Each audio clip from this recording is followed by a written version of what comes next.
What's good, everyone, and welcome back to the Water Boys channel. As I'm going to give you an overreaction Monday, Kansas City Chief edition style. There's a lot of things I want to dive into. Well, a lot of things I've been seeing going around social media with Chiefs Kingdom, fans, a lot of angry fans and things like that. And I'm going to kind of dissect it a little bit and see if it's a huge overreaction or if it's nothing to buy at all. But before we dive into any of that, please be sure to subscribe to the channel and like this video because I will be posting throughout the week anything NFL related. Of course, I'll still give you your Kansas City Chiefs news updates as well, and rumors, draft predictions, all that. Just because their season over doesn't mean the season is over. Like I said, we have draft season, off-season, training camp. It's a year-round thing, so you do not want to miss out on any of that. Without further ado, let's jump into these overreactions. So first one, it's probably one of the most hot topic ones because it all caught us off guard, definitely with how well he started the game off.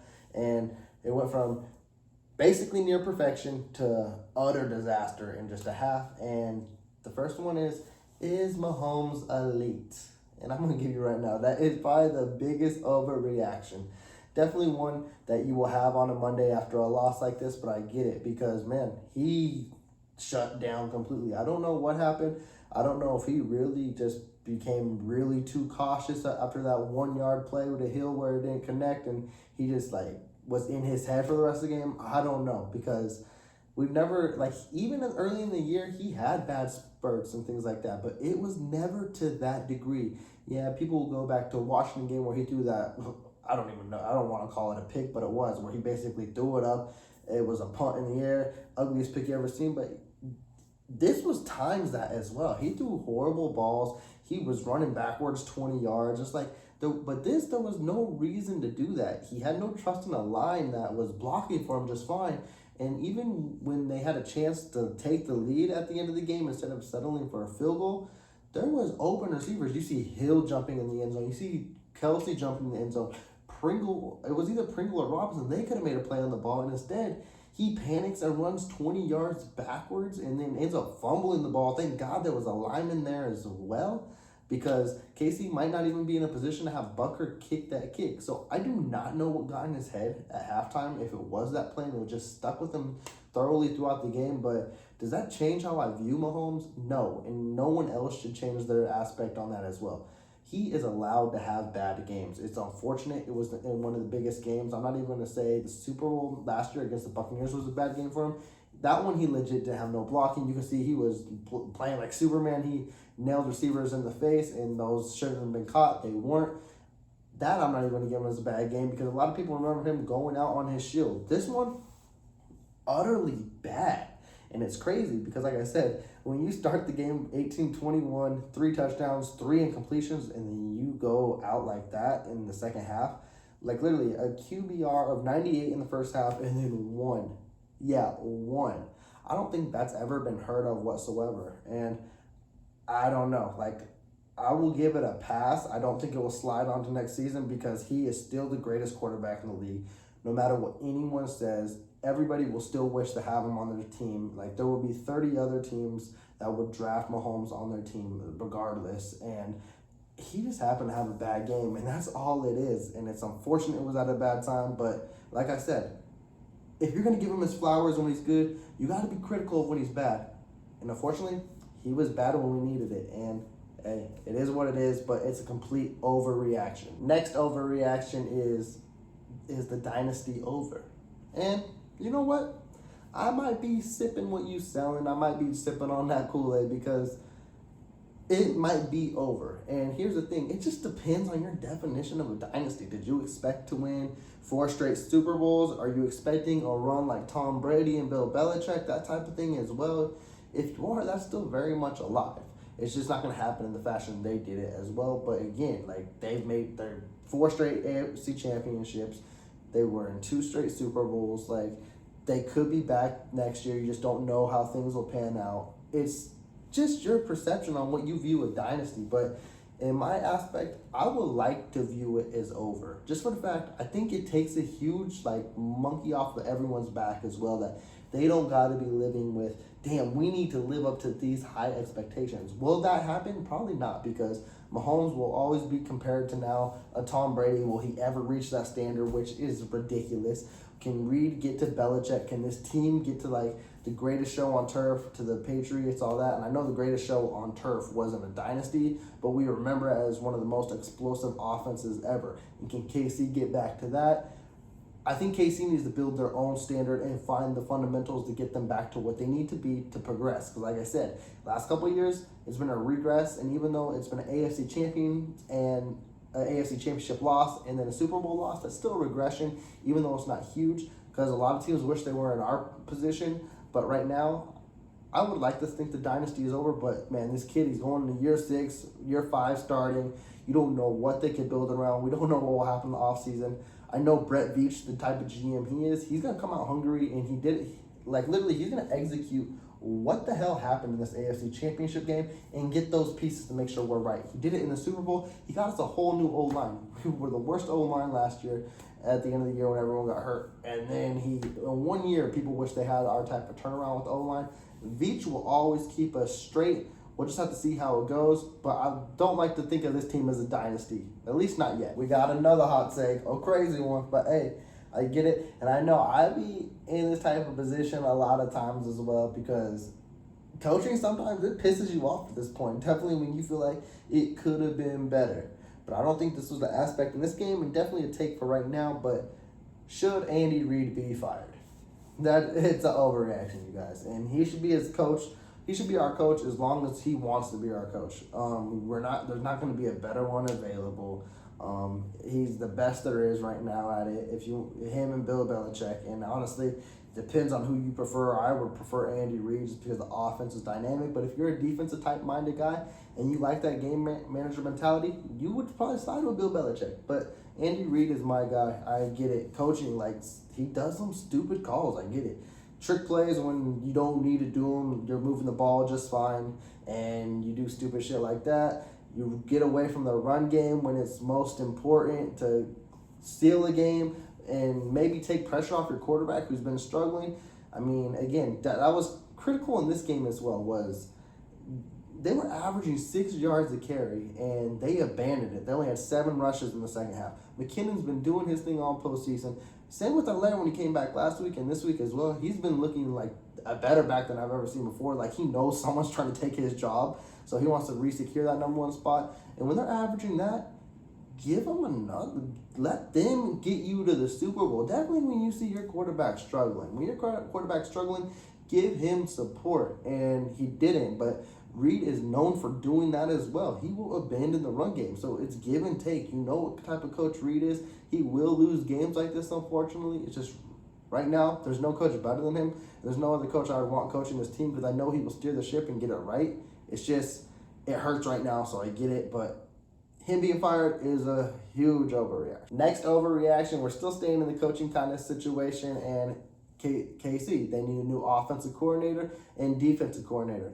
And this one I'm kind of liking. I really am. And I'm even going to buy it too with Eric Bieniemy as well. Nothing's wrong with Bieniemy, and I get it. And it's kind of weird how this downward spiral could come from him.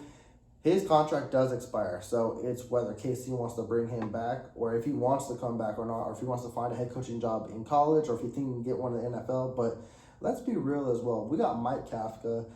He's waiting in the wings to become an OC and get under that, Coach Andy Reid tree of coaches as well, and learn and become one of the next great OCs as well. And if we keep Bieniemy as well, there's nothing wrong with it, but as well as, like, do you gain much from it as well? Let's see what a new, fresh coach can do as well. And it might help Bieniemy as well move from a different location. And if he becomes an OC somewhere else, it might help him become a head coach in the future, because if he succeeds there, it's what we all want from him at the end of the day, is to become a head coach. So if it's in college, if it's somewhere else, or if it's OC somewhere else for the future, all means it's for the best. I just think it's time for a fresh start as well, and I think it's best for both sides.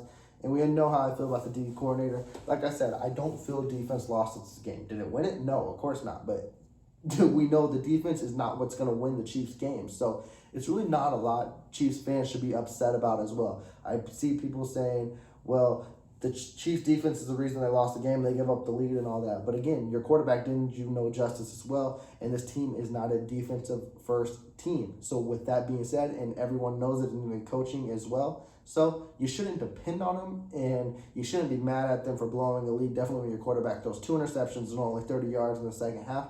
But again, let's go to Spagnuolo. I think it's a fresh time for a start there, just because if you want to be a powerhouse again and where your offense can be legit and not have to worry about the defense, you might have to change the scheme up a little bit, bring in new players as well. I'm not saying like rebuild the whole thing from ground up, but I'm saying add players to help a Tyrann Mathieu, re-sign him as well, get new DNs, re-sign Melvin Ingram as well, get new pass rushers, and make it secure that way. We know we don't have to score 30 points every game because the defense is going to allow 30 as well. Make it to where offense is going to score 30 and the defense can hold 20 and under. That's a legit team. That's the team I'm hoping to see in the near future. I mentioned key candidates, and my main focal point would be Vic Fangio. He knows Casey very well, and we know him very well. He coaches his ass off against us. He's always wanted to beat us and everything like that. But just because his offense is struggling and because he hasn't been the greatest head coach, don't let it fool you. He has always put on a good defense for Denver, and I would love to have him as D coordinator. Do I believe it will happen? No, because at the end of the day, it's hard, man, because even in the Bob Sutton situation, it took for him to not make us go to the Super Bowl. And this could be the same exact situation where they need a new change as well. But like I said, the defense isn't what lost it. The defense is kind of what kept us in it, hoping the offense will make a play. But Reid values those friendships a lot, and I think the only way Spagnuolo is not our defensive coordinator next year is if he retires. And I don't know if he'll do that or not. And it'd be surprising to see if KC pushes Reid's card and be like, hey, we need a new change at D coordinator. Like, we need to make this move. I hope that's the case. I'm just not going to bank on it. As much as I really want to see it, I'm not buying it too much. So this is not an overreaction. I actually really like this take a lot. This coming free agency, our number one priority should be wide receiver. Is that an overreaction? No, I don't think so, honestly. I think it's been questionable for the last couple of years. You know you got Tyreek Hill, and you know you got Travis Kelce. Now, a solid bright spot was Mecole Hardman, and I love it. But is he a solid number 2? I'm going to say no. That doesn't discredit anything he's done. He is a key focal point in this offense, and he has a role in this offense, just not as a number 2. As a solid slot receiver, as a guy who can like make runs in, out of the backfield and everything like that. That is key in this offense as well. I think you need to find a solid number 2 receiver, and there are plenty of them in this free agency. Like, I'm talking Odell Beckham Jr., I'm talking Allen Robinson, I'm talking Chris Godwin. Wouldn't it be something? I highly doubt it, but could you imagine if they said, screw it, we're going Devontae Adams? I know that ain't going to happen because you don't want to have that much money tied up into that position. That would be crazy, though. And then you got Juju, who wants to come to KC as well. I mentioned, which I think be crazy as well. With how well Odell Beckham is playing, I'd love to see him at KC. But let's say the Rams want to give him a contract extension, but they don't have the cap space to do that.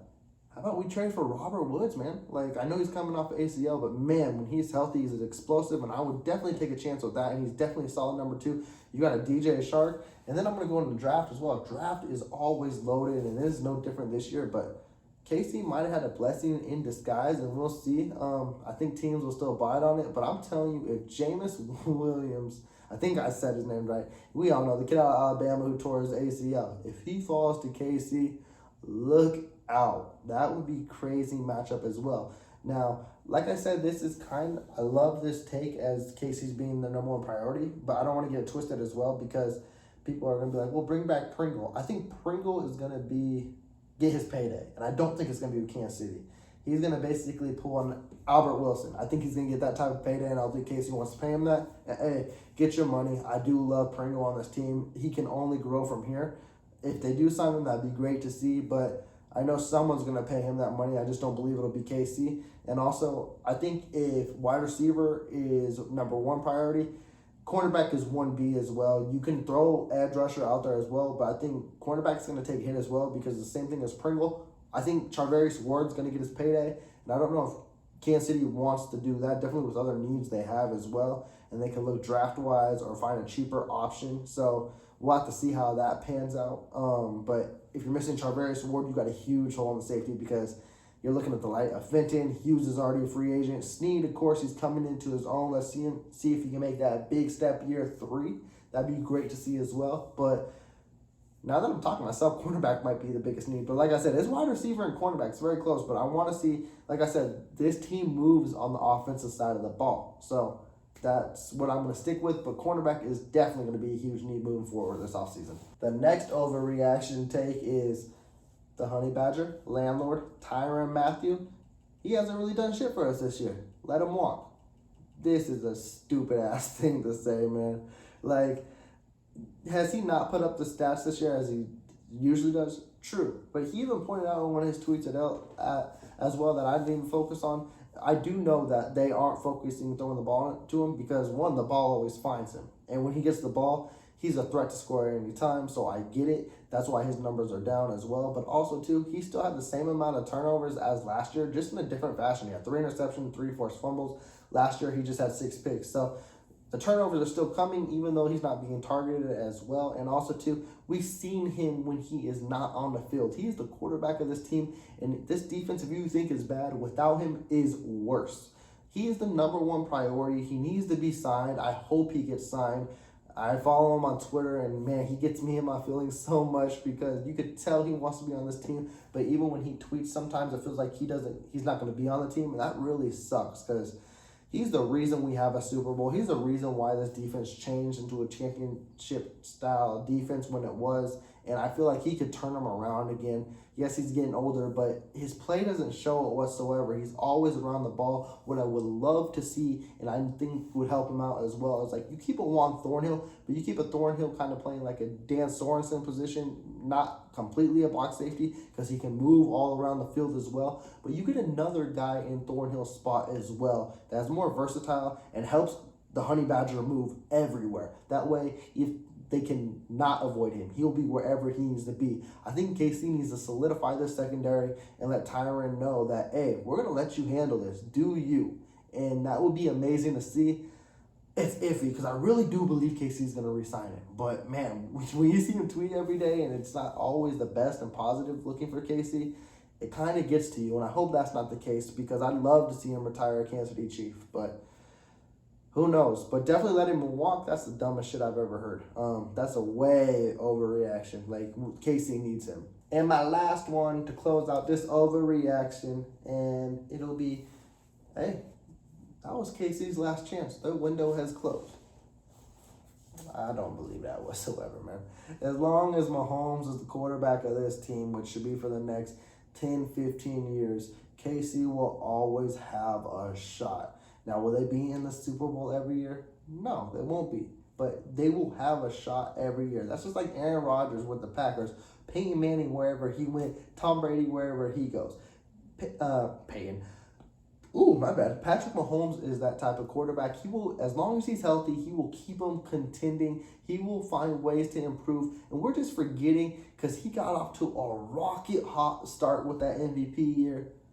This is his 5th year starting next year. That means he's basically coming into his prime. They say a quarterback's prime is between 6 and 10 years. The 6th year and the 10th year. He hasn't even hit that yet or he's coming into it. He just became so fast in this league that we feel like, damn, well, he had his prime coming out. No, we've seen him mature immensely this year as well. The Chiefs window isn't closing. He's going to help this team to succeed whatever way. I believe he will restructure his contract. That way opens up more space to add more pieces. You could tell this dude is hungry for more championships. Like I said, it's not great to compare him to Tom Brady level, but I think he holds himself to that standard. I think that's what gets him the most, and I think that's why he wants to win and get there. So their window's not closed. It's always open when you got Patrick Mahomes, Andy Reid as your coach. They'll find a way to get back. It's not going to be every year, guys. And that's the hard thing. We've got really spoiled with it because we've sucked for so many years. In the past few years, we've been there every year. It's not the case. So we're going to have to move on from that. But, hey, they'll be back. It's just who knows when. It's going to be sooner than later, trust me. But with that, that will close out my overreaction Monday take. This will probably be up late Monday, so you guys will catch it Tuesday. So, hey, it is what it is. Hopefully you guys still enjoy. If you guys do like this, I can release more overreactions, NFL style as well. This is my Kansas City take just because, of course, I'm a fan, It's what I see all day now because everybody is bitter after the loss. I get it. It is what it is. But hey, you got to handle it. Take it on the chin. Move on. I know the team did as well. And they're already looking forward to next year and improving. But with that being said, you guys, please do subscribe to the channel and like this video. I will tune in with you almost every day I can. It will be later in the days, but trust me, you will get a video NFL related, Kansas City Chiefs related. I am here. Thank you. I am checking out. Enjoy the rest of y'all day.